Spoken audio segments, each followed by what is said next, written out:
नमस्कार। बाराबंकी जनपद से इस वक्त की बड़ी खबर। बाराबंकी जनपद पहुंचे उत्तर प्रदेश के मुख्यमंत्री योगी आदित्यनाथ और वहीं जिला अध्यक्ष अरविंद मौर्य, सतीश शर्मा और तमाम कार्यकर्ता वहां पर उपस्थित रहे।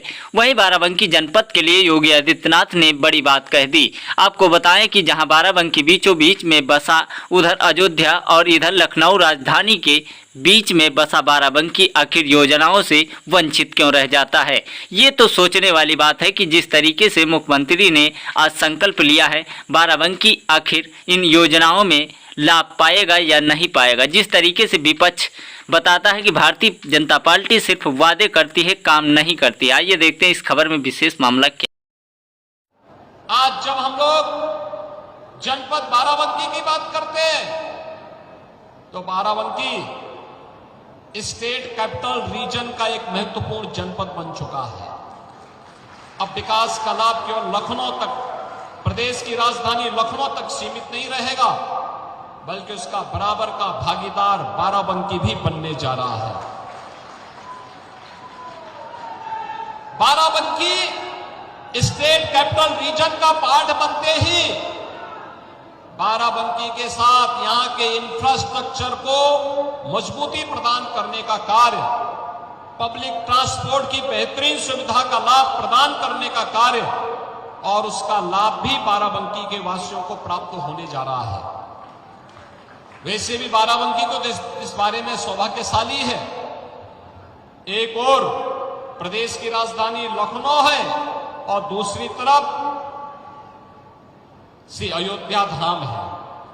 दोनों के बीच में बाराबंकी, विकास वहां हो या यहां हो, उसके लाभ से बाराबंकी को कोई वंचित नहीं कर सकता है और बाराबंकी इन योजनाओं के लाभ से आगे बढ़ेगा, इसमें कोई संदेह अब नहीं होना चाहिए। यहां पर खासतौर पर बाराबंकी की जो पहचान बनती है, श्री लोलेश्वर नाथ मंदिर, महादेवा को एक नई पहचान देने के लिए प्रदेश का धर्मार्थ कार्य और पर्यटन और संस्कृति विभाग लगातार कार्य करने जा रहा है और अब काशी विश्वनाथ धाम की तर्ज पर, अयोध्या धाम की तर्ज पर महादेवा का भी एक बेहतरीन कॉरिडोर बनाने के दिशा में अग्रसर हुए हैं। बहनों और भाइयों, एक तरफ महादेवा धाम को उसकी पुरातन पहचान दिलाने का कार्यक्रम, दूसरी तरफ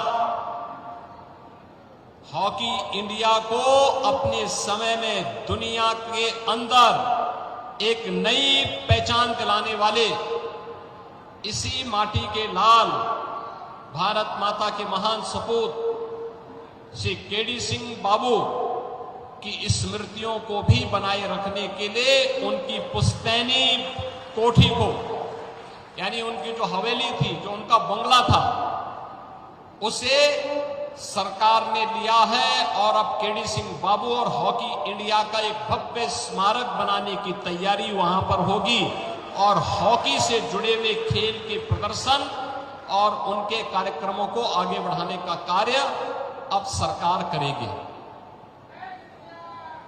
राम स्नेही घाट के पास एक बेहतरीन इंडस्ट्रियल कॉरिडोर भी हम लोग बनाने जा रहे हैं। याद रखना, हजारों नौजवानों के लिए नौकरी की सुविधा हम इसी बाराबंकी में पैदा करेंगे।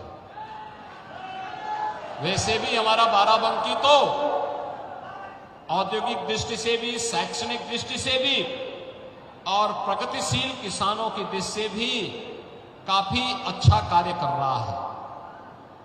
पद्म पुरस्कार से सम्मानित श्री राम शरण वर्मा जी भी तो इसी जनपद से हैं, जिन्होंने, देखिए, पढ़ाई महत्वपूर्ण नहीं होती, व्यवहारिक जीवन में व्यक्ति कैसे जीवन जीता है, अगर इसका उदाहरण देखना है तो श्री राम शरण वर्मा जी उसके उदाहरण हैं। एक प्रगतिशील किसान के रूप में पूरे देश के अंदर उन्होंने एक नई पहचान बनाई है। इस जनपद का ये पोटेंशियल है, तो अब यहां की सड़कों के बेहतरीन रखरखाव के साथ साथ उनके सुदृढ़ीकरण की भी कार्य योजना के साथ सरकार ने कार्य करना प्रारंभ किया है। आज यहां पर एक तरफ अच्छा इंफ्रास्ट्रक्चर का लाभ यहां मिलेगा। स्टेट कैपिटल रीजन का लाभ बाराबंकी जनपद को मिलेगा। केडी सिंह बाबू के नाम पर खेल की एक नई राजधानी के रूप में बाराबंकी विकसित होगा। तो बाबा नोदेश्वर नाथ मंदिर के कारण एक बेहतरीन कॉरिडोर भी धार्मिक पर्यटन की दृष्टि से बाराबंकी जनपद को प्राप्त होगा।